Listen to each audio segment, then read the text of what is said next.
Hi, everybody. Welcome to IGN Plays Star Wars. I'm your host, Jared Petty, joined by the immortal, the immutable, the impressive.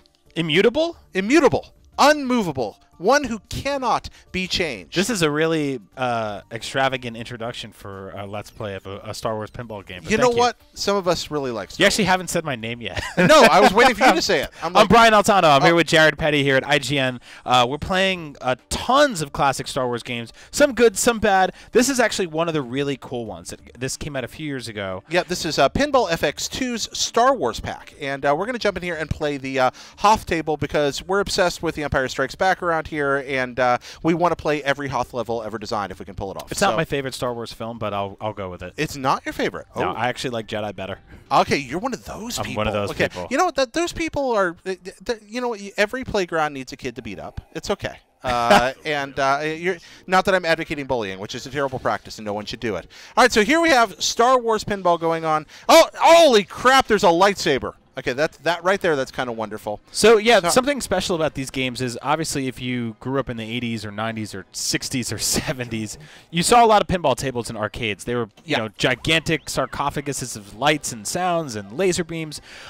The Pinball FX guys do a really good job of making tables that feel like they would have been actual, real, tangible tables. Is that because of the artwork? Is that because of the sound effects? I think and it's the just placement? it's just in terms of the layout, just the way they feel like they're actually constructed. Okay.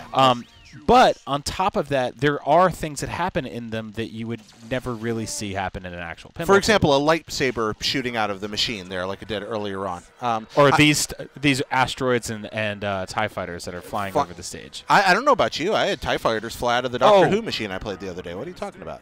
TIE fighters flying through the air? Absolutely. Well, they used to be able to like trick stuff like that with holograms back in the day. Is that holograms? There we go. Okay, that is really cool that a TIE fighter just flew by you there, though. And then, of course, we've got the at the top of the table, we've got the LED display showing your score and some of the stuff that's going on. Really cool art going on there.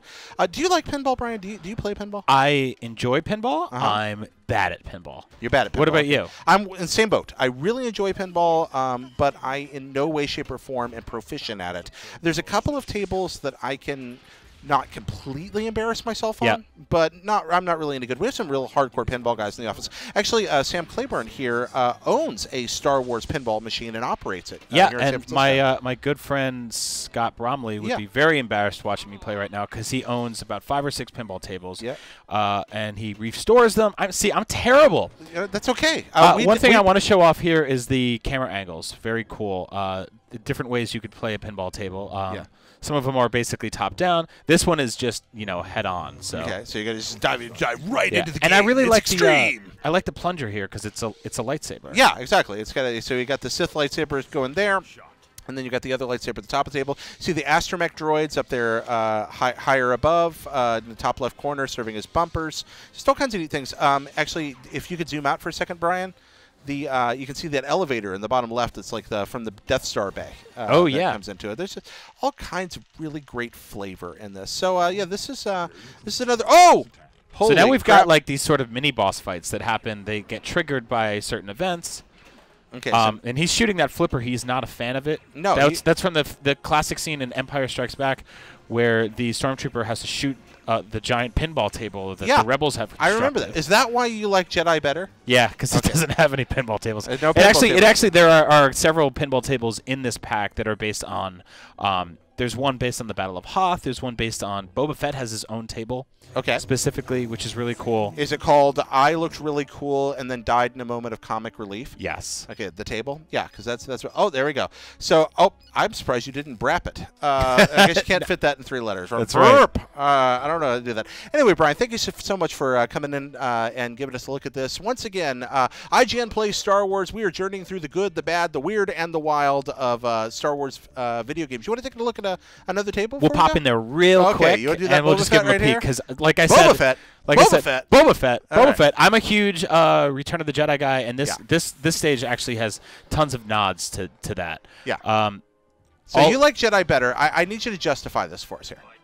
I feel like the first half an hour of Jedi, the Jabba's palace scene, is probably my single favorite bit in any of the Star Wars movies. It's really exciting. It's almost like a heist movie or an like an Inglourious Bastards kind of thing where they're infiltrating. We've got the Han Solo and the Carbonite in the background that I just hit. Nice. With my ball. We've got the Sarlacc pit. We do. We've got a picture of Jabba and I think Bib Fortuna on the side. We've got all the bounty hunters like Dengar, Bosk, IG-88. You were really into bounty hunters. Oh yeah, totally. Okay. Were you one of those Tales of the Bounty Hunter guys? Oh yeah, great book. All right. So what do you think of apparently it's not canon, but I don't think anyone will ever write a better story for Malakili, the Rancor Keeper. So to me, it's just canon forever. What about IG-88 becomes the brain of the Death Star? I think it's a good theory.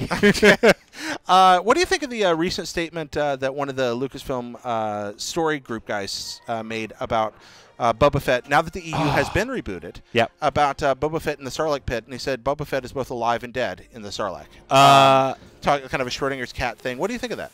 Yeah, I think that's a very interesting scenario. That the books kind of wrote him like that for a very long time. Yeah.